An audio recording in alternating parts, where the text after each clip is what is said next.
Hi అండి. నిన్నటి వీడియోలో చూశారు కదా, అన్ని ఉప్పు కారం డబ్బాలు, ప్లాస్టిక్ డబ్బాలు అన్నీ తోమేసి ఆరబెట్టేశాను. రాత్రి ఆరిన తర్వాత శుభ్రంగా క్లాత్తో తుడిచేసి మళ్ళీ యాజ్ ఇట్ ఈజ్ మళ్ళీ అందులో ఏమేమి ఉన్నాయో అన్నీ వేసేసాను అనమాట.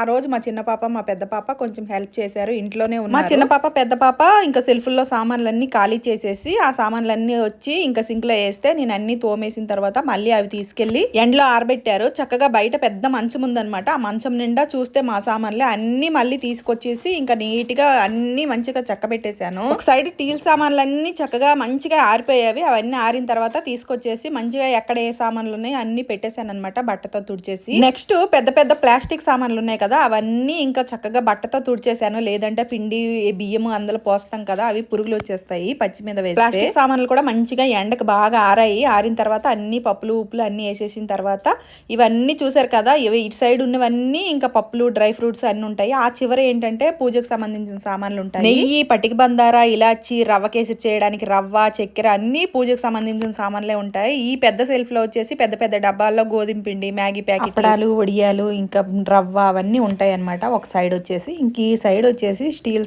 సామాసారం అయితే ఉంటుంది. మొత్తం స్టీల్ సామాన్లే ఉంటాయి.